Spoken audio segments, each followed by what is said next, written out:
Welcome back to Forbidden Knowledge News. I'm your host, Chris Matthew, and tonight I'd like to welcome esoteric and occult researcher and host of the Proud to Be Profane podcast on the Schism 206 YouTube channel, Michael Joseph.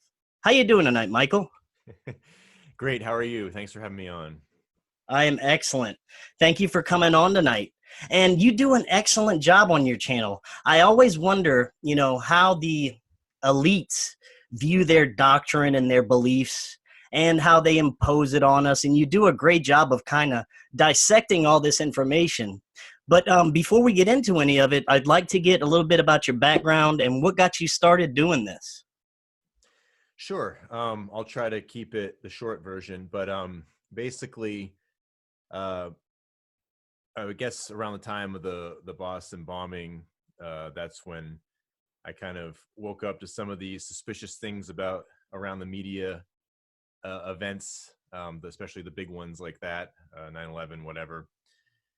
And, throughout my life, I'd always had kind of suspicions about lots of things, social engineering and people in power doing nefarious things. And it's not that I have a problem with people in power or aristocracy per se. It's just the morals behind those people. That's more what I have a problem with, if they're not following any at all, or a particular set for them and imposing other things on other people. So,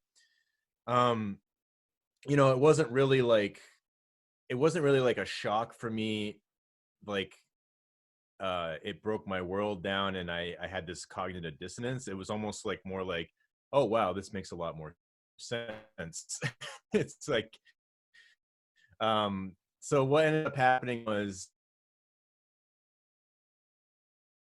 I came across somebody who I consider a good friend now. I was in a band at the time, and he ran our practice space, and my drum and I went up there because of a snare drum problem, and he's good at fixing things. And it ended up being like this 2-hour conversation about the New World Order that he gave us. I was a little less terrified about it than our drummer was.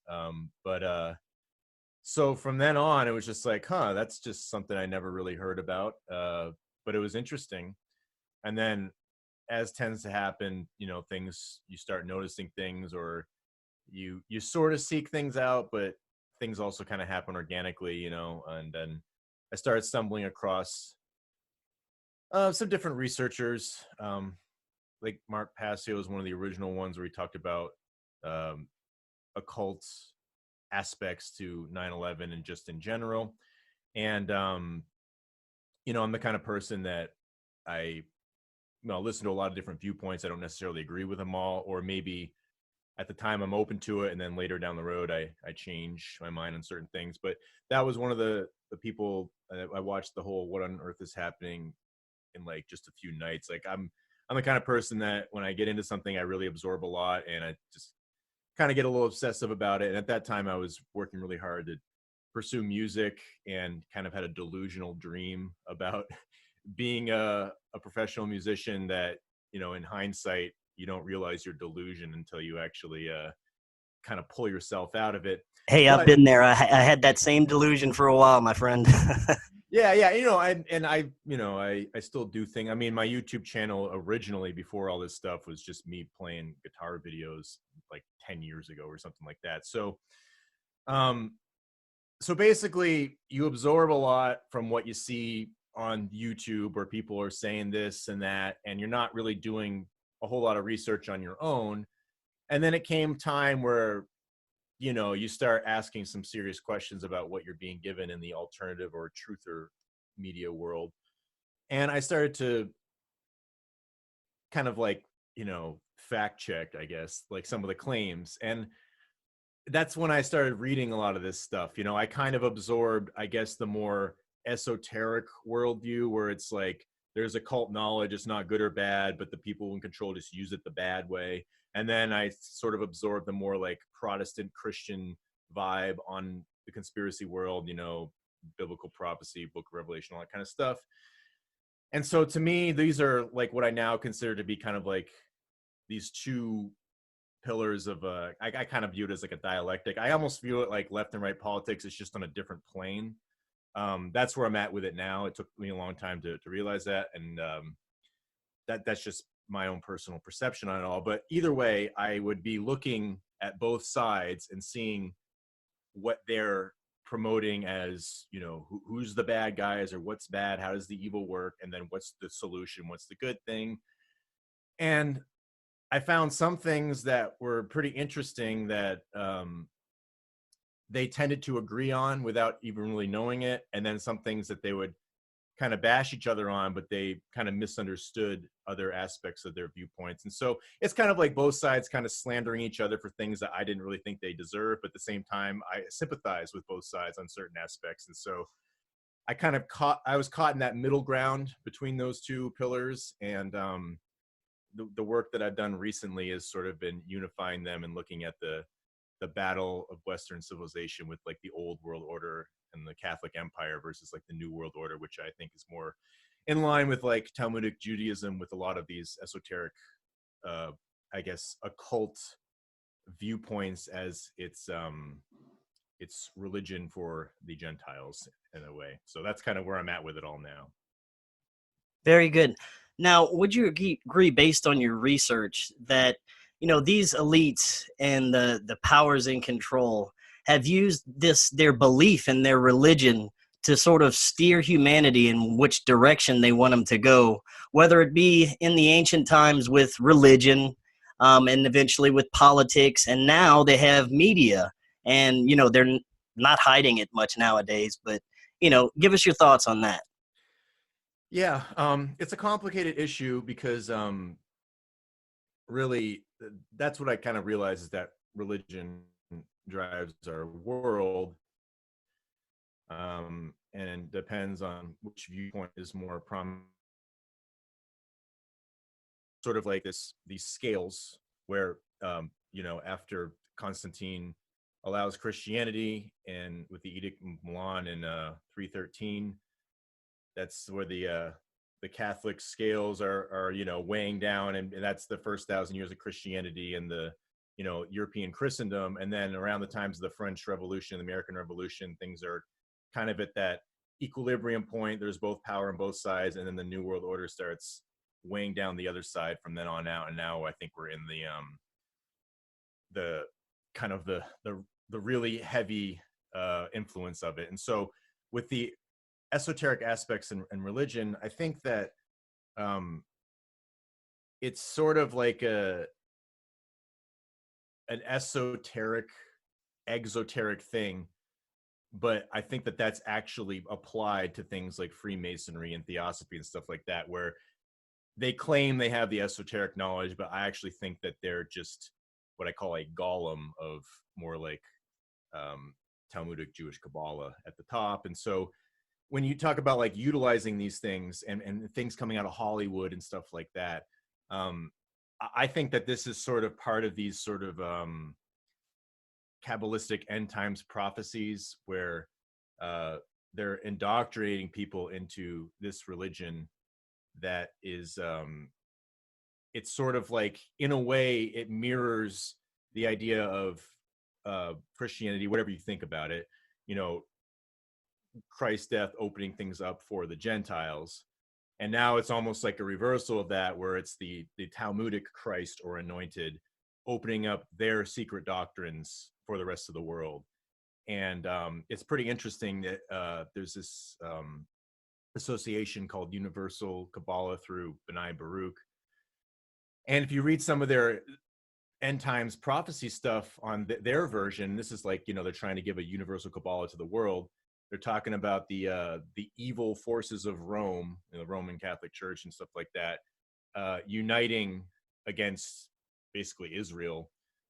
And this kind of epic battle. It's really wild if you read it, and it's sort of I don't know. It's kind of like, I think that's like the hidden battle. And so a lot of this stuff that comes out of Hollywood, it's promoting Gnosticism, occultism, stuff like that. And if you look into history, you'll find that these reactions of a lot of these Jewish sects, again, I'm kind of using a broad scope here. There's always distinctions and different variations in between, but we're involved in creating Gnosticism and Freemasonry in its more primitive forms. And if you read certain books, what I try to do also is I try to go into the occult textbooks, people like Albert Pike, Madame Blavatsky, stuff like that. I try to go into university history on the topics, which tends to get very expensive. And so the reason I mention that is there's a Brill book called, I think it's Gnostica Judaica Catholica, super expensive book. I was able to get a copy, but you start reading through this and you start realizing that some of these ideas of Gnosticism, like Sophia and Yaldabaoth, and this Sophia is this principle of wisdom, and it's in exile and persecuted by the quote unquote demiurge. And you start to realize that this is actually the formulation of the Jewish reaction to their power being lost and dispersed and the destruction of the temple and stuff like that. That the book basically posits that that's the best presupposition for understanding that myth. And so you see a lot of those Gnostic things coming out of Hollywood and stuff like that. So it's pretty interesting. And then, you know, for better or for worse, in the truther world, there's a lot of Gnosticism going around. But my personal opinion on it is that it's kind of a deception, but that's just me. And my whole series, my new series, goes into all the reasons why. I can't really get into them all here because it would be a very long show. Right. So Now, that's the reason why a lot of it's coming out. That's just personal observation. right, and you had mentioned kind of bringing forth an end time scenario. I notice a lot of Hollywood and TV shows have that end time scenario, you know, a lot more than usual. Are they trying to kind of bring forth some sort of scenario like that, some kind of end times? Well, I think that you have to understand the difference between the Catholic version of the Book of Revelation and the Protestant one. Generally speaking, again, Protestantism tends to encompass a very wide variety of things. But there's sort of like this Christian Zionism built around Protestantism, especially like the mega churches are the ones that you're going to find more in the mainstream. And, you know, from the Catholic standpoint, Revelation was the persecution of the Christians after Christ until, you know, the Christianity gets established as a religion by Constantine. And so that's why Nero is 666 through Gematria. And then some manuscripts, I believe, have 616, which ends up being the Latin version of Gematria for his name. So it's pretty interesting that the Catholic viewpoint has a reason for the 616. And then that, you know, at that time, Rome was the beast that hadn't become Catholic yet. And so that's the whole point about, you know, the city, its 7 hills, and, you know, all these sorts of things. And then that's their understanding of the Book of Revelation. And it's not that it can't have some parallels to today, but those things, those events have like already happened in that context. Whereas Protestantism tends to view these things as things to come. And a lot of it will center around Israel as being the where these things are fulfilled. So the difference is in Catholicism that the Catholic Church is the new Israel. There's no other Israel out there. Whereas Zionism, that's a different Israel. And that's what's the main difference. And obviously Catholicism today is very different. There's a lot of the tactics of infiltration and stuff like that. I played a heavy hand in this. So a lot of this was my problem. I actually didn't really understand the history of the church very well at all, and there's a reason for that, I think. And you know, this is a lot of traditional Catholic stuff that I'm just kind of coming across now. So I'm not an expert on it all, but somebody like E. Michael Jones is well versed in these sorts of things. But so it depends on what you mean by end times, because it means different things to different people. And so the Kabbalah Zohar will have its own version of end times, and then the Protestant type Christianity will have its own version, which it's almost like now on YouTube anybody can interpret Revelation and make a video and get a bunch of followers on it, you know what I mean? And so, but generally speaking, it seems to me that the Christian Zionism version of it only really helps out I guess the Talmudic viewpoint. And what I mean by Talmudic, there's some interesting books that people might want to check out. Jesus in the Talmud by, I believe it's Peter Schaefer. That's a really revelatory book. That's more of like an academic book. And then Michael Hoffman's Judaism Strange Gods, which is more of a conspiratorial one and a little bit more overtly like a Christian slant to the narrative. But it really exposes a lot of strange things that you'll find in the Talmud that really go hand in hand with a lot of stuff that you see today. And then you couple that with like more conspiratorial documents, whether you believe them to be true or not, like the Protocols of Zion and stuff like that. And there's a lot of things that kind of synchronize pretty well together. And so it's really up to your own interpretation on it. But as far as I understand it, those are kind of like the competing ones, as best as I can explain now. And, like I said, as I come across new information, it tweaks how I view things and stuff. That's where I'm at with it now. Right. Now, earlier you had mentioned being esoteric or exoteric, and the name of your podcast is Proud to Be Profane.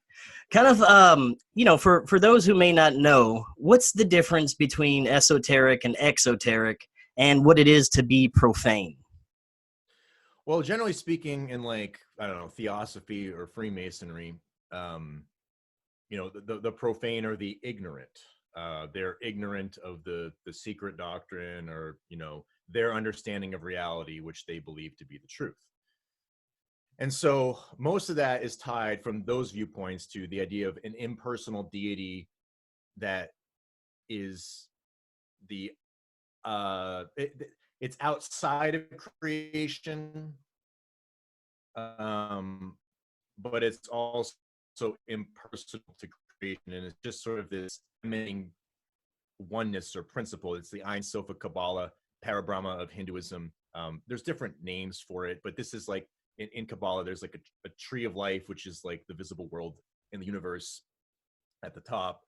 And then outside of that is the Ein Sof R, which is the spirit of that deity. So Theosophy, for example, Madame Blavatsky will talk how this relates to the Hindu understanding of the impersonal God. And then there's all these emanations, and it's all of these deities are just allegories for principles of nature and stuff like that.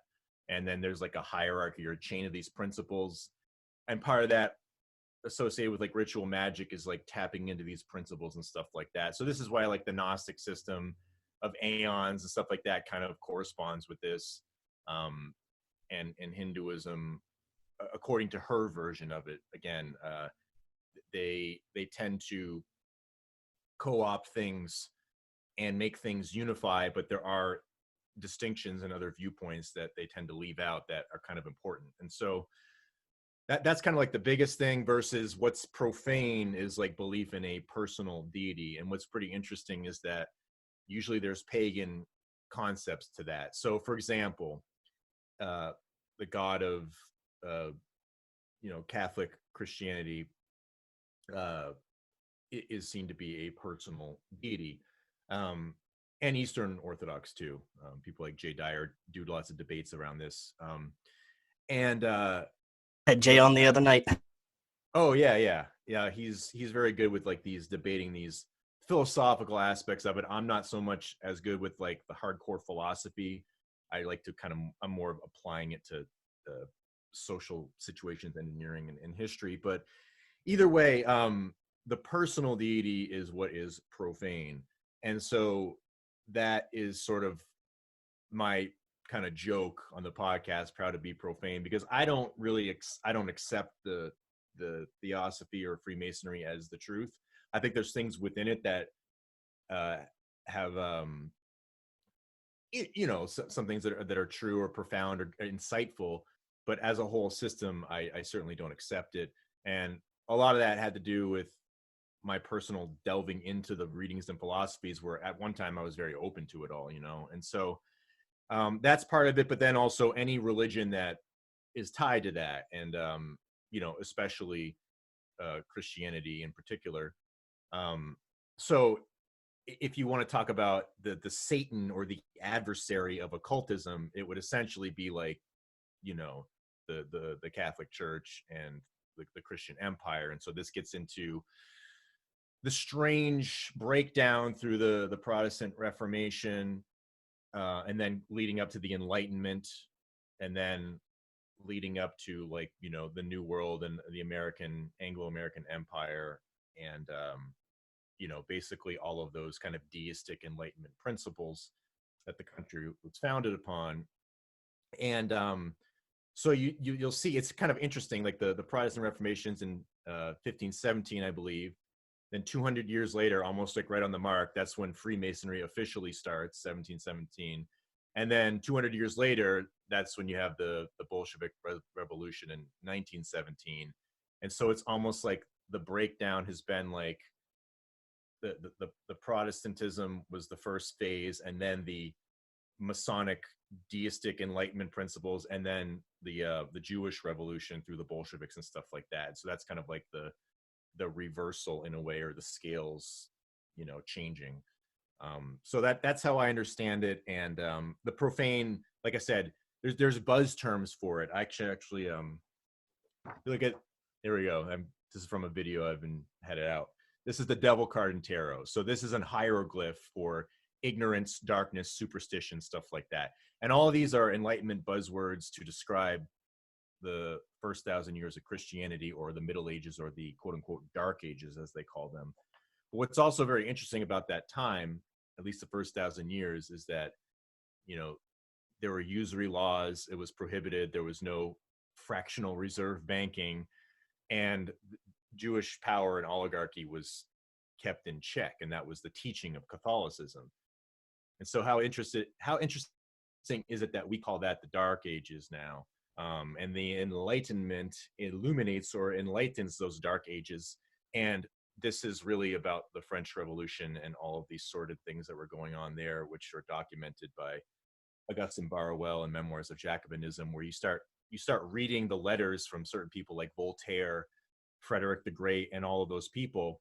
And they admit openly in their letters to each other that they're following the mysteries of Mithras. They're going to illuminate the masses by degrees. They're in line with the spirit of Julian the Apostate.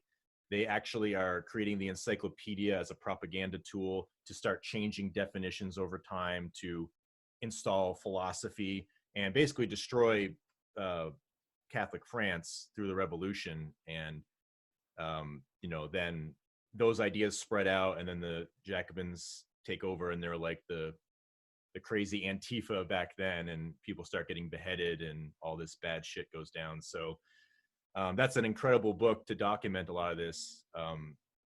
And I guess I'll shut up for a bit, because it's easy to. No, that's fascinating. What types of it seems like a mix max of religions that the elites are using, just bits and pieces of different types of beliefs and religions in ancient doctrine. Is that, you know, accurate? Yeah, I think what it really comes down to, if you view it at least from the narrative of European history, and, you know, like kind of like a Catholic Jewish power struggle, there's a certain amount of pragmatism to it. And there's one concept, it's called the Golem, which is basically taking dead matter. And if you view the profane as dead matter, then they could essentially become a golem. And so what a golem is putting a little spark of the rabbinical wisdom into dead matter. And then this golem can avenge the Jewish people from its persecution, its enemies, or anti-Semitism. And so what's interesting is you'll find echoes of some of these Talmudic ideas in Freemasonry, in Gnosticism, in Theosophy, stuff like that. And so, for example, Madame Blavatsky straight up says that the true Freemasons, or she calls them the true Templars, they follow the doctrines of the Talmud as Jesus being Jesus ben Pantera, the son of a Roman soldier. That's the story from the Talmud.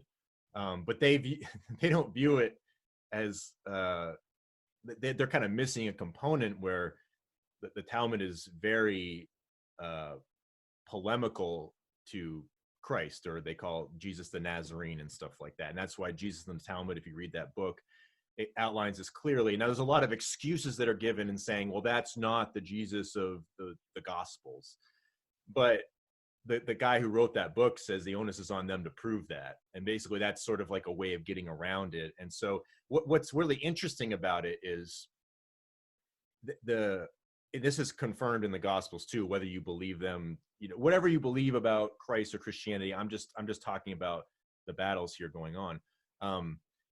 The Pharisees view Jesus as a demon, basically. They think he's like a heretic, or he's of the nations, he's of the Gentiles. They think he's pagan, essentially, or he's got a pagan demon attached to him. And so this is the battle. And so what's interesting in the Talmud, you'll find that same thing where he's a heretic, and Mary, or Miriam, the mother, she's a harlot or a whore. She's a prostitute. It's almost like, it's, you know, like when you know somebody and they're raging out, and then they're like they're angry at something that, like, they're being irrational, and so they start like casting all of these stones at something, but it doesn't make any logical sense. Like, they'll say one thing, but it's always a polemic, if you can see what I'm saying. So if you start reading the Talmud's view on Christ, it's like none of them are really that coherent, but they're always like really angry about Christ in the Talmud. So again, he's the son of a Roman soldier, and again, a Roman soldier is a heathen at that time to them. And so he's a bastard of a Roman soldier, and then marries a whore or a harlot. Or, you know, there's like these parallels to Hiram of Tyre being associated with Christ. And Hiram of Tyre is seen as a pagan king, and so he's not viewed as in a very good light from the Talmud's perspective. But you see this echoed in Freemasonry, where if you read the Freemasonic definition of Hiram of Tyre, he's like, Hiram is sort of associated with Christ in Freemasonry, because that's kind of like the equality Christ, all these deities equal, you know, Krishna, Osiris, whatever. And so Hiram of Biff's death and resurrection ritual is supposed to parallel that. And so what's interesting is, if you read Hiram of Tyre, there's two Hirams. It's easy to get confused, but they're both part of the same biblical story.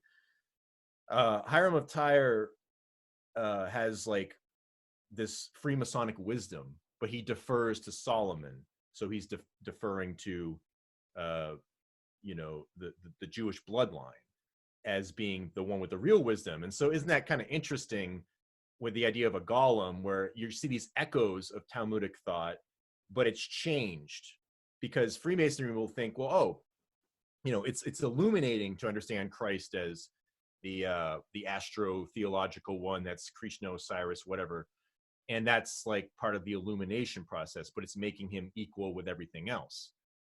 And what's also interesting is that, you know, Mary becomes equilibrated with Isis and Astarte and all these other female deities.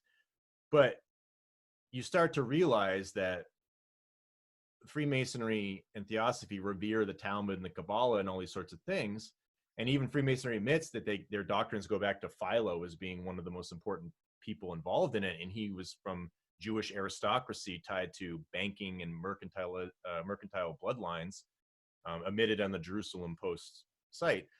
And so is there an agenda to infuse some of this rabbinical wisdom into these golems to attack their enemy, which is Christ and his harlot of a mother, as they call it? But they don't get that version of it. And so what's really happening is they're actually equilibrating Mary with Isis, and they're calling it illumination, but the rabbis are saying, yes, that's a curse. Thank you. You know what I mean? You can see what I'm saying. And so you start seeing this with lots of different things. You start seeing with the Protestants. The Protestants will say, you know, oh, the Roman Catholic Church views, they're the whore of Babylon, right? Mary is just Isis. They almost have the same view as the Freemasons, but they don't call it illumination. They think it's evil, right? Whereas the Freemasons call it illumination, but they think that the Catholic Church stole it from them. And so either way, they're both attacking the enemy of these Talmudic Kabbalists, which is pretty interesting because that's what the Golem's supposed to do. And you start realizing that Martin Luther, when he was making his Reformation, he was using a lot of Jews who fled from Spain, from the Inquisition, the expulsion. They started helping him with the Bible, along with these humanist scholars, which are kind of tied to progressive ideas that really lead down to transhumanism in their logical conclusion. And so these humanist scholars were kind of seen as sort of heretics, and that's what people were like looking out for. But the point is, they were kind of helping Luther form his opinion on the Bible, and he was trying to reject certain books and all these sorts of things. And finally, all the way down the road, it ends up with 66 books, and 66 books is a very Kabbalistic number. I think in the Catholic Bible, there's 73 books, and in the Old Testament, I think it's, I can't remember. I think it's 30 or 46, maybe. Whatever. Either way, so in the Protestant one is 39. And so what's interesting about the number 39, that's the Old Testament. And in Gnosticism, they want to reverse the context of the Old Testament, or in Theosophy, where they view that very differently. So there's these weird reversal curses that go on. So the number 39, when you reverse it, is 93, and that's a Crowley number. And so that's the number of thelema, or will, in the New Testament. But what is that will, right? Will is a word, the will of God. How do you define God? How do you find God's will?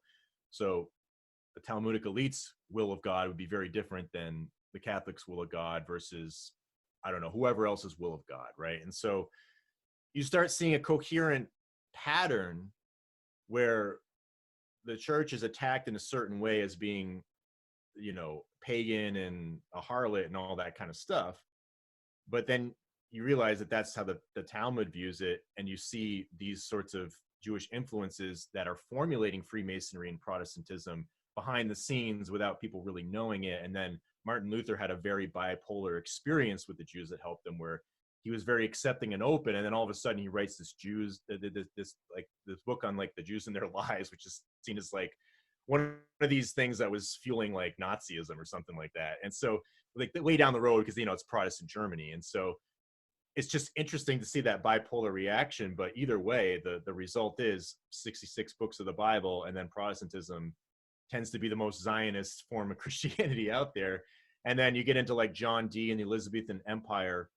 There's a book by this guy, Jason Louv. I don't agree with his narrative on it, but it's a fantastic book to illustrate this point, that the angels that Dee was talking to were saying, you need to form a new world order empire, and this is a whole new way of, you know, dealing with Christianity. And so that ended up becoming the Anglo-American establishment, and the kind of the hammer to spread the new gospel, so to speak, of a transmuted understanding of Christianity. And you wonder if the Protestants were really that aware of that this was going on, because again, it's kind of like a breakdown from different mindsets. So I'll leave it at that. Yeah, no, very interesting. Now, how much of the writings of Blavatsky, Pike, Hall, how much of that do you think they're really going by? And is any of it just kind of thrown in to confuse the quote unquote profane? I think it can be a bit of all of that, you know.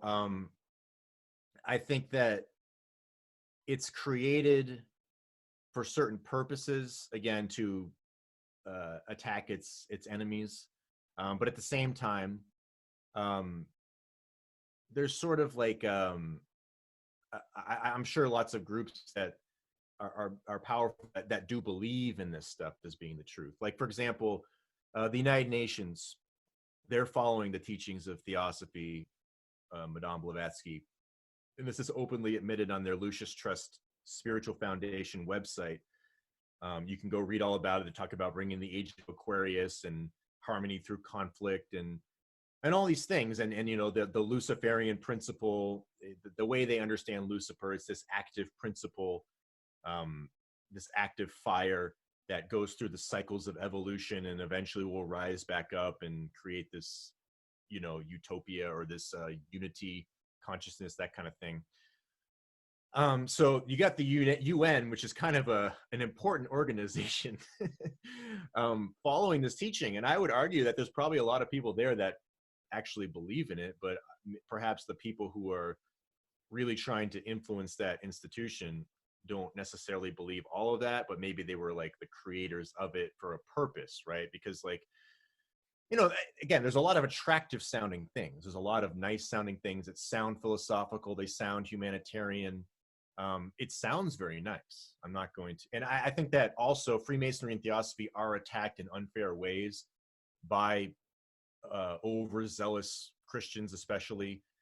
And this is what I kind of, the satanic panic kind of stuff. And this is something that I've never, it always kind of pissed me off. Like I found myself defending, especially in my occult science series, defending Blavatsky, Pike, people like Crowley from some of the sensational claims made against them. Even if I don't agree with their philosophies, I still wouldn't, I don't like it when things are attacked in an unfair way, even if I don't agree with it, because then it's not being honest, if you can see what I'm saying. And so, you know, it's really what I think it's a useful tool. And there are some true things in it. There are some good insights. There are some good critiques, I think, of Pike and Blavatsky on particular viewpoints, even on Christianity itself in particular instances. But there's a lot of strange stuff in there that you realize once you go through history, who are the heroes according to like Albert Pike. You know, he says Napoleon's a great hero. Charlemagne, on some level, Cromwell. What's interesting is all of these people basically, you know, liberated the Jews and allowed them into power on some level. So that's a pretty interesting coincidence that's what Freemasonry and their mindsets and who they're revering is doing. And so again, is that an indicator of who actually created it, and they're just not aware of it, especially when you have all of this reverence for Solomon's temple. A lot of the rituals are based on you know, these sort of biblical concepts, even though they'll tie it to the Hindu stuff or Egyptian mystery religion and things like that. But the other part is you have to think about stuff like the Babylonian captivity, where in Blavatsky's eyes, that was a good thing. That's where the Jews got the secret doctrine, and that's what allowed them to know the truth. Whereas in Catholicism, that's where they got all the mysticism that deceives humanity. So you have a complete bipolar viewpoint on these things, and that's why the interpretation matters. And that's my main issue with Freemasonry and Theosophy and stuff like that. I think it overgeneralizes a lot of things and doesn't make distinctions that should be made, and that really kind of tear apart some of their foundations on certain things. But it's a lot of word magic. Like, you know, you hear things like, oh, Solomon, right? Sol, the sun, Om, like Om, and then On, the Egyptian deity. They'll say, see there, that's proof that this comes from like some sun worship, something like that. But like, where does the word Solomon come from? In Hebrew, it's Shlomo, and that doesn't sound like any of those things. So it only works in English. So to me, that's the word magic. Well, when you actually go back to where these things come from, a lot of times they don't sound the same, so that argument kind of falls apart. But that's the mysticism of it. It sounds interesting, and that's part of Kabbalah too. You speak things into existence, and then phonating something, the vibration of the voice has an important part of this creation. And so I think that this is kind of all involved in this stuff on some level. And then there's an example in Jesus in the Talmud. There's an incredibly interesting curse that's placed where I believe it's the Greek word panentheros, and then there's, or parthenos. I can't remember exactly. I have it in my videos. But the point is, they reverse some letters in those words, and that it's the Greek word for virgin. So like Virgin Mary, right? And they reversed it with a Greek word for panther. That's why he's Jesus ben Pantera, Pantheros, it's panther. So you're taking the virgin birth or Virgin Mary and making her into a beast, right? A panther, right? And so that in the book, it admits that this is a tactic that Judaism is used to like make curses against Christianity. And so just when you start reading some of these things, it's very telling that you see those things echoed in Protestantism and occultism to attack the church. And then you see all of those strange Kabbalistic parallels to them. You wonder, where does this stuff really comes from versus where the Theosophists and Freemasons say it comes from. I guess that's my point. Now, I'm glad you said the satanic panic. They see Lucifer as something completely different than, you know, what modern day Christians would consider the devil. Could you talk a little bit about how they view Lucifer? Yeah, like I said, it's this pure spirit of Ein Sof of Kabbalah. That would be a synonym for it. So it's this androgynous unity of infinite oneness, infinite whatever, I guess, infinity. And the point is, out of this oneness, these principles just kind of emanate, and then the material world comes out. So the creator of the material world is not the highest God, as opposed to, you know, Catholicism. And so that is the active principle of Lucifer, is like the fire of Prometheus. It's the intellect. It's the initiatory force, right? And then there's like the passive principle of it, which is more like Venus, the harmony, the androgyny. That's why it's always like musicians, they kind of push like these androgynous musicians and stuff like that. That's utilizing like the Venus principles of Lucifer. And that's kind of like what Blavatsky writes about, or what Lucius Trust writes about, the divine solar angels that descended from Venus to enlighten mankind. So this is all seen as like, essentially the consciousness of mankind is these principles. So mankind is Lucifer, essentially. That's what they're kind of saying. But it's a rewritten understanding where all it represents is this principle that goes through cycles of evolution, and that Darwinian evolution is true, but the materialists don't understand there is a spiritual component too, and this is what they tie to Hinduism.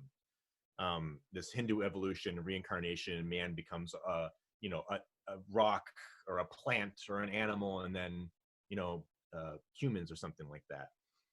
And what's also very interesting about this is, if you tie it back to the Talmudic viewpoint, and that the Gentiles are viewed as beasts or cattle, it's funny how the doctrines of evolution equate you with cattle. At one point I was a cattle, like through the cycle of Darwinian evolution. And then there's also these interesting concepts behind the Am Haaretz, which are kind of like heretical or ignorant Jews of the Talmud. And they're kind of like seen as on this similar level with the Goyim, and how they're not allowed to eat meat. So to me, it's part of the vegan vegetarian agenda, is to equilibrate humans with animals, right? That the animals' rights, we're eating what the cows eat, the cattle eat, we're eating vegetables, you know what I mean? Like there's a lot of stuff I did in the research going into this stuff, and you find that a lot of this vegetarian stuff comes from the Fabian Society, especially in the early 1900s. There was like a big push for this. There's the World Council of Religions in I think it's 1893, where like the Rockefellers are at, all these like Indian guru swamis. So to me, I think that the Indian system of religion, I think that these elites find it useful because I mean, again, this doesn't mean to be offensive to people out there, but I just think it creates a lot of passivity. And a lot of it is about, oh, everything's an illusion. We're all in an illusion. So what does it matter? Or like, it's just about your spiritual evolution. Who cares about everything else? It's kind of Gnostic in a way, like material world doesn't really matter. And that's very different in Catholicism. And, Catholicism incorporated a lot of Greek philosophy into it, like, Aristotle or whatever. And so this is why you'll find things in like the Cosmos series with Neil deGrasse Tyson and Carl Sagan. You'll find subtle bashes of Aristotle, or their heroes will be Giordano Bruno or Hypatia of Alexandria. And if you watched Carl Sagan's last episode of Cosmos, the 13th episode of Cosmos, it's all about the Great Library of Alexandria and this Alexandrian cosmopolitan paradise that is sort of like paradise lost to them. And you find out that's where these Jews had their power, in Alexandria, like Philo of Alexandria. There's a lot of that culture, the more liberal culture, came from there. So it's kind of interesting. And then even Blavatsky will talk about how the Talmudic wisdom was at the Great Library of Alexandria, and then it gets scattered to different areas and stuff like that. And so you just see a complete reversal of these two understandings of European history. But again, you have to look more into I call it the esoteric Catholic version, something like The Plot Against the Church by Maurice Pinet, or E. Michael Jones' Jewish Revolutionary Spirit, something like that. If you understand that mindset more properly, rather than like, especially post-Vatican II, and this sort of like, honestly, like more like Freemasonic Catholicism, which is kind of more what it's like today in certain ways. And, the Pope Francis, New World Order, globalization and infinite immigration, all that kind of stuff. Again, there's a process of infiltration, stuff like that. So it's more complex than just good, bad, or something like that in an all-encompassing way. But so to sum it up, I mean, the doctrines I think are useful on one level for a power structure that's very much in control of a lot of things. And then there's also people that probably really believe these things and believe they're doing good because there is a lot of nice sounding stuff in it, but perhaps they're missing some key components. And unfortunately, it just makes you a useful person. And I'm sure there's a lot of people in like the UN that are really thinking they're doing a lot of good, but really there's a lot of suspicious stuff going on. And the UN is now pushing all this vegan, vegetarian stuff as well. Now, what are your thoughts on the significance of elite bloodlines and, you know, the possibility you hear, oh, they may have off-planet origin or divine origin? What are your thoughts on that?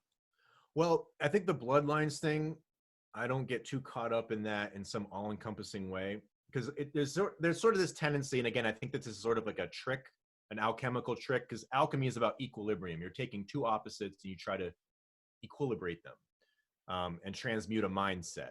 And so I talk about this in my newer series, how if you want to neutralize your enemy, like say, for example, you know, things that are dangerous to the New World Order establishment, people speaking out about 9/11 deception, lies, chemtrails, any dangers of vaccines, Federal Reserve System, any of those things that people mostly can agree on are not good for humanity. And you're speaking out against those things. Well, is there a way to neutralize those people? They're going to speak out against that anyways. So is there a way you can get them to also attack your enemy and then, okay, let them speak these things that are against us as long as they're promoting these other things that help us, if you can see what I'm saying. It's just a tactic of warfare, neutralizing your enemy. And so that's what I think happens a lot with like the ideas of Saturn, right? People always say, oh, Saturn is evil, they worship it, and all these things. But like you have to understand, well, what does Saturn really mean? And it's in more astrological terms, it's like functions of authority, restriction, limitation. But are those things always bad, right? And so if you get this sort of Marxist authority always bad, aristocracy always bad, bloodlines always bad, then you're constantly a revolutionary, and that's how they take advantage of you. They have you on your, you know, I'm on my crusade with my pitchfork to march to Frankenstein's castle, but you just see these things that look like a monster because you've been engineered to think it is, and then you just wind up and go, and it's useful, right? And so for me, like the bloodline things, I look at like the European aristocracy. There's an interesting book. It's kind of intense, but it has a lot of interesting things in it. It's called The Plot Against the Church. I mentioned it earlier, by Maurice Pinet. It's just a pseudonym, Maurice Pinet, for a bunch of high up Catholic clergy before Vatican II that saw what was happening, and they wanted to give the esoteric version of Catholic history and pass it around because they were really concerned about what was going on. At least that's my understanding of it. But the point is, the Catholic bloodlines, the Bourbons, you know, et cetera, and Stuarts kind of hop back and forth between Catholicism and Protestantism. But the point of that book is that it was very difficult for these infiltrators to get into the positions of government because it was based upon nobility, right? You have to be in these bloodlines. And, you know, again, it depends on what the situation is. And so that's kind of the reasoning for getting rid of all the monarchies in Europe or co-opting ones. So the French Revolution got rid of the French monarchy, the Bourbons. Louis XVI beheaded. Charles I was beheaded. And then from then on, Britain pretty much remained with a Protestant monarch. The czars of Russia, you know, the Bolshevik Revolution took out Nicholas II and murdered his entire family. So that's what Augustin Barruel documents in the Anti-Monarchical Conspiracy, and Maurice Pinet talks about how that was a bulwark against these Talmudic elite from infiltrating. And this is why you get the Converso crisis in Catholic Spain, the Spanish Inquisition. If you read this book by Chris Kamen, this is like a university book that's seen as like the more objective and authoritative version on the Spanish Inquisition.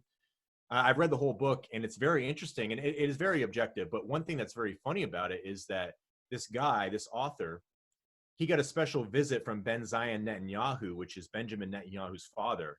He's not alive anymore, but he was an Israeli historian for specifically the Jews in Spain.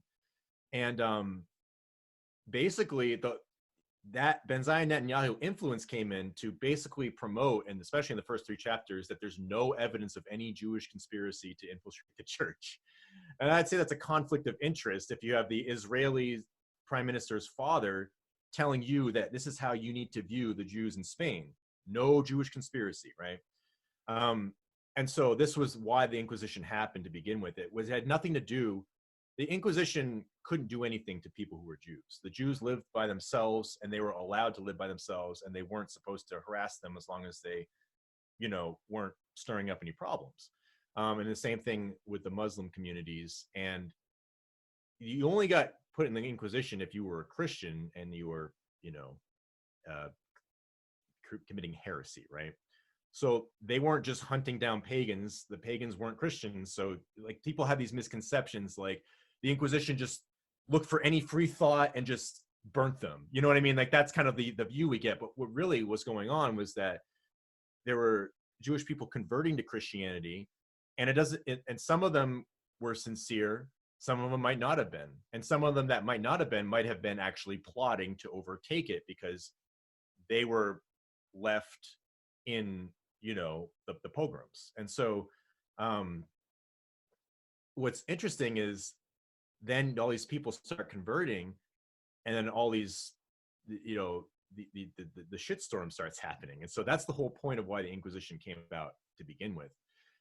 And so they're trying to get into the aristocracy. They're trying to get into the bloodlines. And the Maurice Pinay, they said that they successfully infiltrated the British aristocracy. It took them a long time. And that's interesting that they're one of the royal families that's still allowed to do their thing, The rest of them they had to take out. And so another great example of this coming out of Hollywood, if you've seen The Matrix, I'm sure. Of course, yeah. You know how the Merovingian's the bad guy, and he's this French asshole who, likes wiping his ass with silk or whatever, And so what's interesting is that the Merovingian kings, they were, according to Jewish historians, I think Gretz is one of them, they didn't let the Jews into power. Basically, they were very good about keeping their power suppressed and protecting their homeland, because that's where they were from. They were pagan kings who converted to Catholicism. So this is their land. And they're choosing to follow a particular religion. So the baptism of Clovis is seen as this miracle event. And so those were the kings, despite them not being able to behave themselves all the time. They had a problem with sexual immorality. And that was what the Christians were trying to help them solve, but some were better than others about it. And so that's another thing. It's a very human process, this conversion. But they didn't let the Jews into power because they thought they were a threat to their kingdom. And so they're just protecting their homeland. And so how interesting is it, out of Hollywood, the Merovingians are the bad guys. They're the bad bloodline. And then they're the ones that are supposed to be the bloodline of Christ. And he married Mary Magdalene, who's a prostitute. So now they're making Jesus equivalent with a prostitute. And that's the Merovingian line. But look what they actually did in history. And what comes out of Hollywood, things start to line up. You can see what I'm saying. Yeah, in Hollywood, that's a perfect segue to what I want to talk about next, is what I'm noticing coming out of Hollywood. Not only the rampant occult symbolism, I mean, they're not even hiding it anymore. I just see more and more of it. There's on Netflix a lot of witchcraft and occult, but more than anything is the robots and transhumanism. You have any thoughts on what they're trying to push with transhumanism? Yeah, a lot of that is tied to occultism. My occult science series, it's a very long series. I guess I should have mentioned this at the beginning. Everything I have here is sourced. I try to source it very well, so I'm not just talking out my ass on a lot of these things, because I mean it's easy to, you can't give every source when you're doing an interview, right? But right, yeah. So anyways, the point of that series is that it talks about all of the occultism that's embedded in society and how it's really a religion that people follow whether they know it or not, in a lot of ways. Like if you believe in the Big Bang Theory, you're following the Kabbalistic story of creation. the cosmic egg, the primordial matter. This is stuff you can all find in Blavatsky or Manly Palmer Hall's Secret Teachings of All Ages. It's almost like an exact replica of what you say about the Big Bang. There, everything was condensed into a single point, and then the infinite burst into existence from this cosmic egg, and then there's panspermic evolution or something like that. And so where that came from was a Catholic priest. But again, think about the infiltration. If you have a Catholic priest who comes from, I think he came from the Netherlands, and that's where some of the Sephardic Jews fled to, and it's kind of been established that the Dutch had a lot of that influence there. George Lemaitre came up with the Big Bang Theory essentially, and worked with Einstein to varying degrees. And that's like, if you just look at the Kabbalistic story and you listen to what modern science says about the Big Bang, generally speaking, it's almost identical. So is that a coincidence? And so another interesting thing is apparently Pope Pius XII, he's a pope, he's not a scientist. So he's like, oh, is this a proof for Catholicism? And apparently Lemaitre was kind of hostile to him, like, no. Let's keep religion out of it. He like didn't want this to be attached to Catholicism, which was kind of weird. And so if you understand how like some of these infiltrators, or at least they say they work, there's a lot of suspicious stuff around Lemaitre and like how he viewed a lot of this stuff or how he interacted.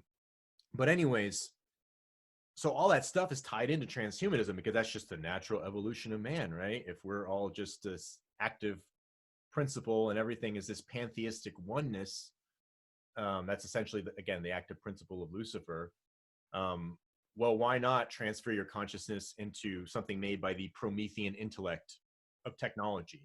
And so, ironically, that's like another Golem, if you can see what I'm saying. You're creating crude matter, and then you're infusing a spirit into it, right? And so if it's based on the Big Bang of Kabbalah, what spirit are you infusing into all of this technocracy and transhumanism? I don't know the realities if they could. I mean, I don't believe you can actually transfer your own consciousness into some sort of avatar. People could try. I would highly advise against it, but that's just me, but there's a lot of strange pushes with that. The 2045 Avatar project. You got to go through the Occult Science series to see all the parallels. There's a lot of parallels to this Theosophy in Kabbalah that's infused into the transhumanism. And now they're bringing it to the spiritual idea. And they always use this idea, we can't go back to the dark ages. We need to evolve. And they always use the moon landing as this precursor example for this. So it's like, well, if you believe the moon landing wasn't what they said and maybe didn't even happen, what does that say about all their projections with this transhumanist stuff? If they're saying that that's like one of the pinnacle events that led to this. And, I don't know, but it's really like a lot of the Hindu avatar stuff. It's always based upon Eastern religion on some level. And they're always trying to destroy European Christianity in the process.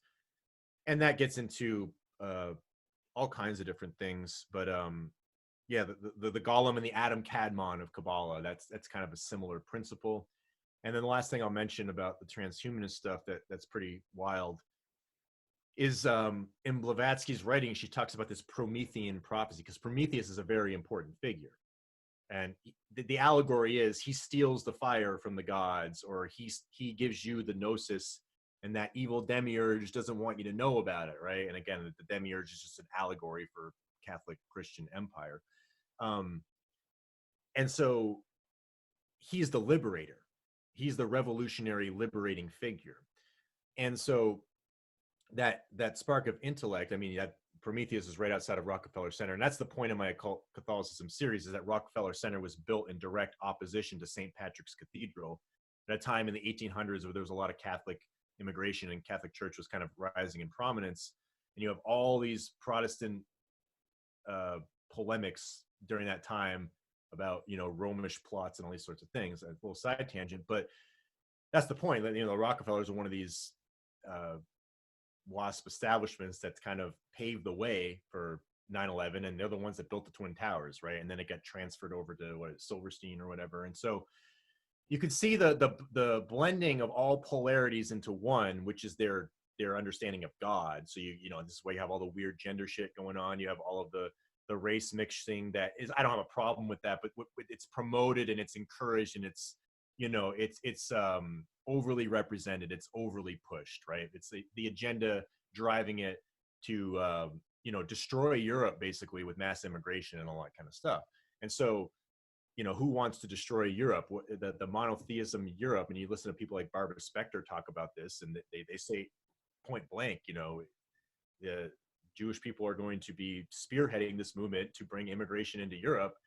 And, you know, a lot of these conflicts start to make sense. And so with the transhumanist stuff, to me, it's just control.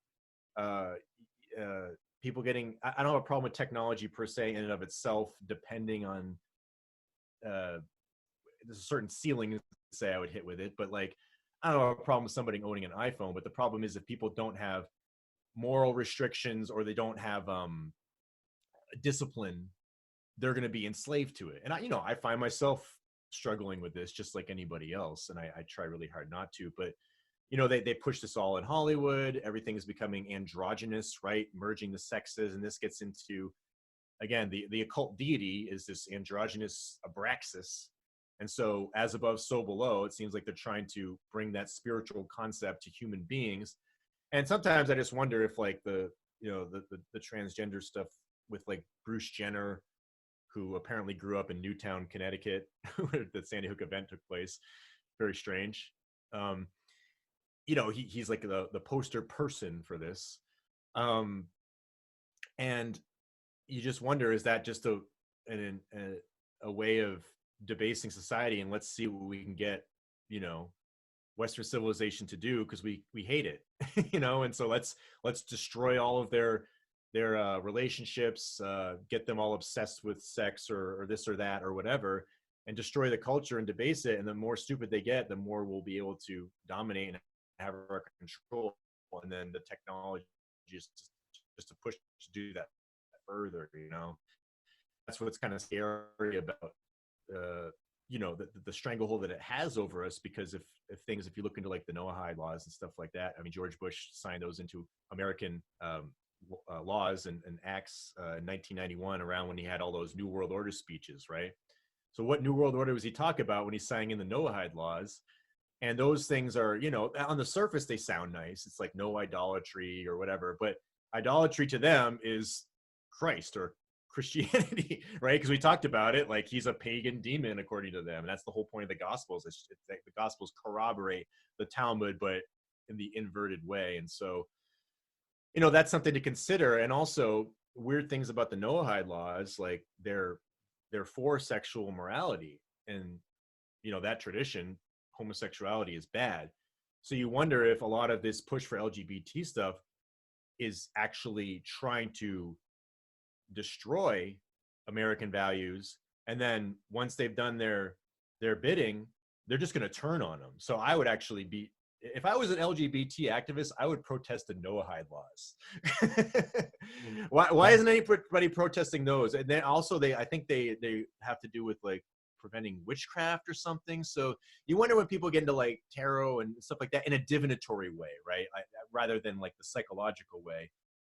Could that be a part of that? You know, because there's this big occult revival, and once that destroys the old world completely, are these Noahide laws just going to turn on you? I mean, that's just a concern I would have, just like with any of the transhumanist stuff, where it's all disguised as love and light, and the robots are just going to help us. And the other thing is that the most important transhumanist figure is the Sophia head, right? The Sophia of Gnosticism.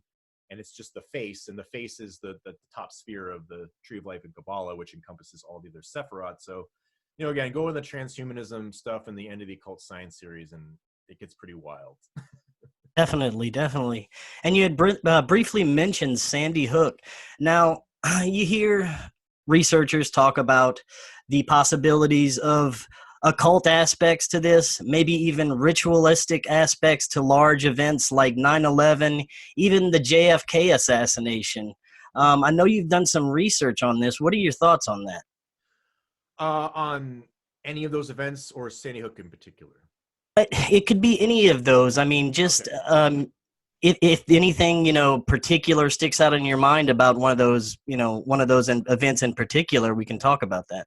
Yeah, JFK, number one, the most Kabbalistic occult stuff you'll find around any of these events comes from JFK. It's actually kind of mind-blowing, and this gets into the idea of like, well, this, to me, this is beyond human intervention with the JFK stuff. And I have a series on that people can watch. I've done a lot of talks on these things. The best talk to listen to get the full spectrum of it is the talk I did with Tim Kelly of our Interesting Times podcast. I did a 3-hour talk with him, and on my channel, I posted it with slides so people can see all of the source information, stuff like that. But to try to give a synopsis real quick of the JFK stuff,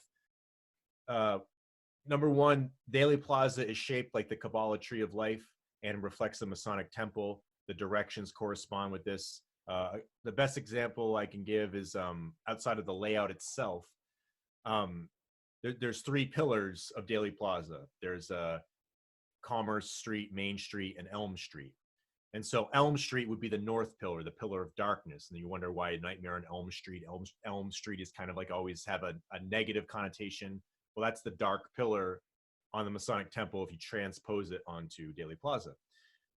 Commerce Street is the right pillar. So that would be Joaquin. The dark pillar would be Boaz, or Elm Street would be Boaz. And the middle pillar is Main, and that's the equilibrium of the two. And so it's the north and south pillar with Main at the center. And what's very interesting is the horizontal streets all split north and south at Main Street. So there's a North Houston and then there's a South Houston, and it splits at the middle pillar, just like would be reflected on the Masonic transposition. And the ritual of Hiram Abiff, he's assailed in the northwest corner of the temple. That's where JFK was shot. And he was killed heading west, and JFK was killed heading west. Hiram Abiff got 3 blows. JFK was shot with 3 bullets. Whether, let's go with the story, right? The narrative of it, whether you believe it to be true or not. The 3 blows were to the neck, chest, and head. JFK, he had bullet fragments in the chest cavity, but the bullet was said to come in the back. So it's kind of like a little reversal. Chest or back, whatever, it's still into the chest cavity. He was hit in the neck, or at least they say that in the Zapruder film. You can see him going like that at one particular point. And then the final blow that kills Hiram Abiff is to the head. And of course, we all know what happened with JFK, or at least as we saw in the Zapruder film. Again, I don't know. There's a lot of theories about that event, how much hoaxery was going on, how much messing with the Zapruder film was there. But it emulates the Hiram Abiff death and resurrection ritual to a T. There's also these other rituals that are built into it that are pretty wild. There's an Azazel scapegoat ritual, which goes back to Leviticus, and then the Kabbalistic understanding of it, it's for sexual iniquity. And of course, think about JFK and the sexual affair with Marilyn Monroe. Whether it happened or not, that's in the minds of the people. This is all about consciousness mindsets.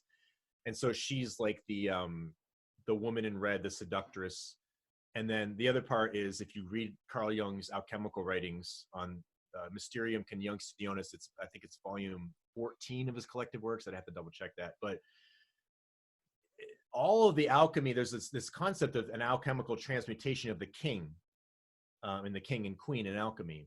And the story of this, again, this is one of those things where there's a million different versions of this. But if you piece together some of the coherent parts of it, how you transmute the king is that you return him to his beast nature, his animal nature, his instinctual nature. And one of the ways of doing this is providing him with an eye charm or an eye candy that's a woman, the Scarlet Woman, the whore, right? And so, again, right on cue, Marilyn Monroe comes out for "Happy Birthday, Mr. President," and then, whatever happened. But that's kind of like the idea is that there's a trap laid for the king to return to his sexual primal nature. And that's like, if you see the tarot card of strength, you see the woman petting the beast, the king, the lion king. And in Crowley's version is lust, which is the woman riding the lion king, right? So there's like the duality of the woman Mary. And then you see these weird dualities in like the Zapruder film, where at the beginning of the Zapruder film, it starts out kind of pretty, like a garden. It corresponds to a lot of tarot cards. If you look at the magician card in tarot, the first one, it's got a rose garden. It's kind of like a color motif of red and white. And you see that color motif at the beginning. And there's this girl named Rosemary Willis who comes out. She must be like, I don't know, 9, 10, 11-year-old girl. She's dressed in red and white. She has like a white sweatshirt and red shorts or a dress. And her name is Rose Mary, right? So the red and white roses, and then Mary, right? The kind of like the virgin, innocent Mary. And then later on, just before the assassination, he's killed when he passes the dark Mary, Mary Mormon, right? More black, and she's dressed in black. And then the other girl, the lady in red, is Norma Jean Norma Jean Hill, and Marilyn Monroe's actual name is Norma Jean Mortensen. So what a strange correspondence where you have like the black harlot Madonna in her colors of black and red just before the kill shot, but you started out with the duality of the more virgin, innocent Rosemary Willis and the innocent colors. And so that's the duality of Mary that Carl Jung talks about. And you can see that in the namesake of the people in the event and the colors they dress in. And I can't say that that's coincidence, you know? That's fascinating how all that can just be a part of this event, and how much that event affected, humanity after that. It had such a large, profound effect on people in general. Yeah, for sure. And to tie it back into what we were talking about, JFK is really the only Catholic president ever. So that's very important to people who want to destroy Christendom or transmute it. That's really what it is. It's about transmutation. And that's what alchemy is. You've taken the old king, the old Christendom, the old Saturn or authority, and you're transmuting it into the new one. And so during that event, that was in the 1960s, that was right when Vatican II was happening. That was right when all the sexual revolution, you have all this stuff, the rise of modern feminism, just transmuting society and its values as a whole. And JFK was kind of like the catalyzing moment of that.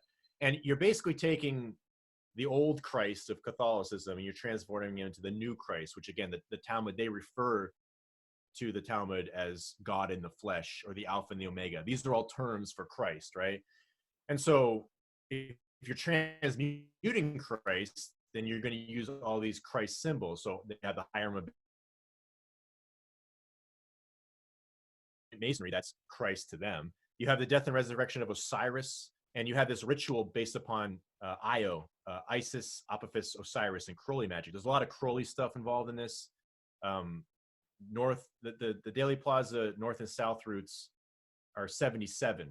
So there's 2 77s on each pillar. If you apply that to Crowley magic, 77 is an important number, and Babylon and all this stuff. And so the point is that he's a Catholic king in namesake, let's say, not so much behavior. And he's the only president that's really been portrayed as a king, right? The king of Camelot. And Camelot goes back to Arthurian legends, which are tied to Catholicism and medieval chivalry, stuff like that. And so interesting how he was transmuted in that event where you have a death, and this is alchemy. You poison, or you go to the Negredo, you intentionally destroy something, and then you resurrect it in the new form that you want it to be. And so JFK's eternal flame was lit, right? The flame of Prometheus, the torch, you're resurrecting it symbolically. And then you had Jackie Kennedy dressed in like the mourning veil of like Isis, and she was in between her 2 children for these iconic photographs, the 2 Gemini twins. It basically reflected the High Priestess tarot card, but just the mourning veil. And so that's a ritual in Crowley land. Isis is Jackie Kennedy, Apophis or Set is Oswald the Destroyer, and Kennedy is Osiris. And there's all these strange things associated with Oswald and Pan, or the scapegoat. He is literally the scapegoat. That's part of the ritual, right? And so Oswald, if you look up the meaning of Oswald, it means divinely powerful god of the forest in English surname. And it's like, well, that's what Pan is. Isn't that really weird? All these crazy That is crazy correspondences. And again, you have to go through the series to see the depth of it all. But the point being is that this is what you do to transmute the old Osiris into the new one. This is what concept that Manly Palmer Hall talks about. The new Osiris is the resurrected, more perfect, divine Osiris.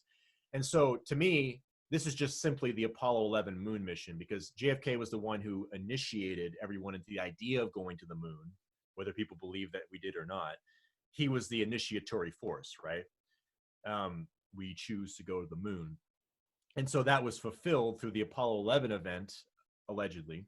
And what is that? It's a giant obelisk a flaming obelisk shooting off into space to unite with the moon, the virgin moon that no man has ever touched before, right? A new virgin birth. And then that births the universal religion of science, right? Everyone's enamored with science. This is the greatest achievement of mankind. And now the Prometheus God is the new God. So you've transmuted it from the old Christ, the old God of Catholicism and the Holy Roman Empire and Christendom, to now it's the Freemasonic Christ of technology and Promethean evolution, basically. That is fascinating. Now, for the last few minutes we live in very fascinating times. I'm seeing things that I never thought I'd see before, but there's this weird polarity going on where there's rampant censorship on one side, and then we have this whole QAnon weird thing going on where people are supposedly waking up. What do you think? What does it look like to you in the next few years as to how it relates to the way they're trying to push us? Oh boy, that's a tall order. I think that there's definitely something big on the horizon, but I don't mean to be like alarmist about it or anything like that. I think it's just a lot of it is just very much a consciousness shift.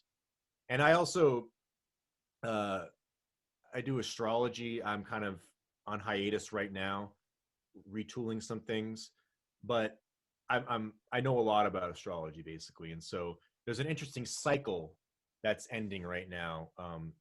Pluto, whether you believe it's a planet or not, whatever, in astrology, when something returns to its original point of an event, it's seen as very important. So for example, every time you celebrate your birthday, that's a solar return. Your sun is returning to the point where you were born on the zodiac. And so that's why the sun represents you, yourself. It's kind of like your ego in a way. And so that's why your birthday is all about you, right? So you ironically, when you celebrate a birthday, you're actually kind of practicing astrology. You just don't really know it. And same thing with a Saturn return. That's every 20 to 30 years. And so that's about reaping and sowing. And so if you've not,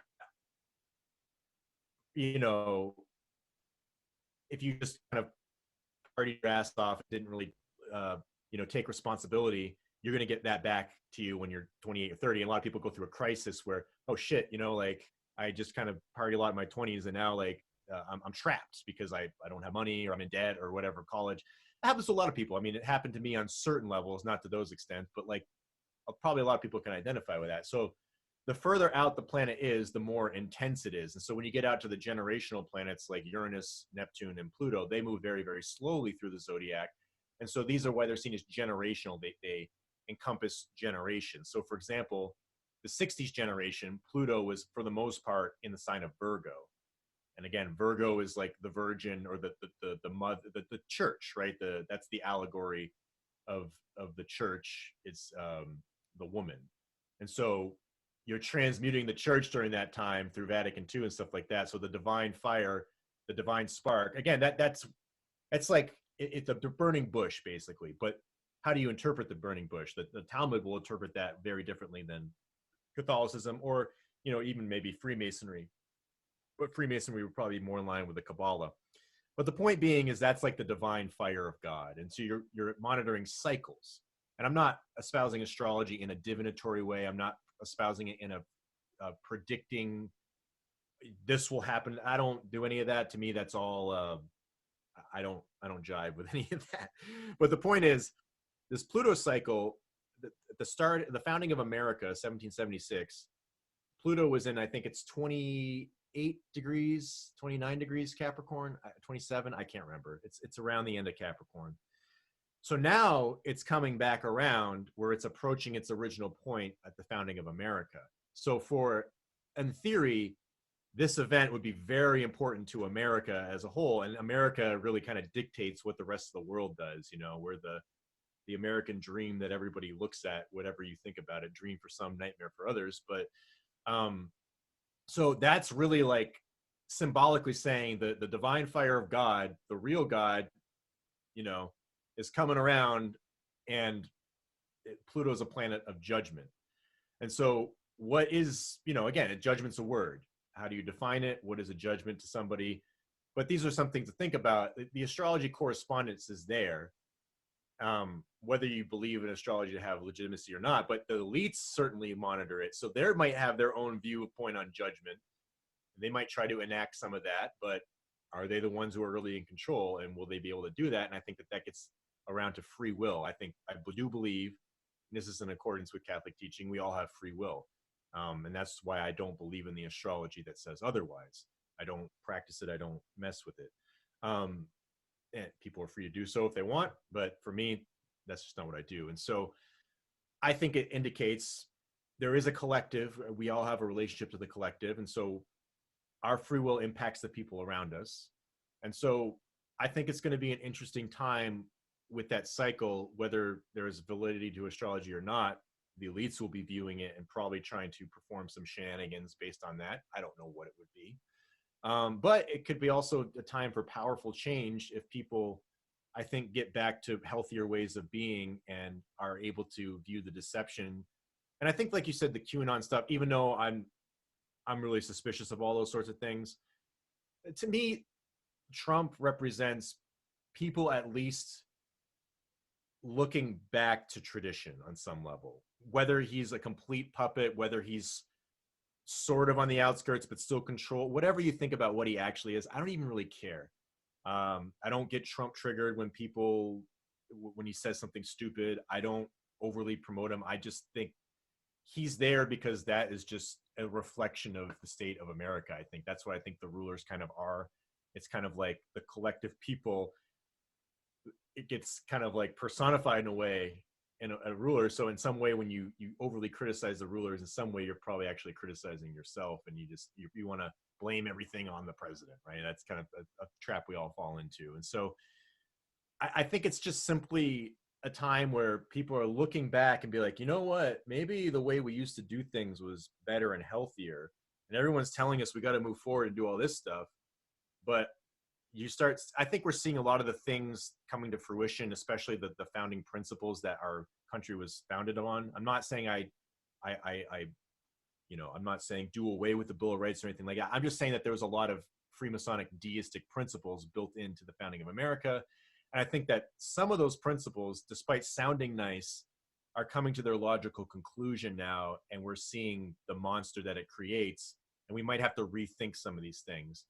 And so I try to be positive, and I think that we need to do our best to try to deal with the fact that maybe there is an objective morality that we should try to be striving for or alluding to. And I think that that's where going back to some of the tradition that we've been programmed to think is evil and repressive, maybe actually sometimes those things are liberating, and the things that tell us that are liberating is actually what's oppressive and enslaving us, even though it's disguised as freedom and liberation. And how many wars end up getting fought because of that very notion, right? Very well said. And man, that is some deep stuff. Everybody, you have to go check out your YouTube. That is Schism 206, right? Yes, sir. And I have a Twitter account that I just post whatever's new. I'm not super active on it. People can feel free to email me. I also, in my research, I'm going to be creating a website. It's kind of in the works right now, and I'm gonna have a paid member section.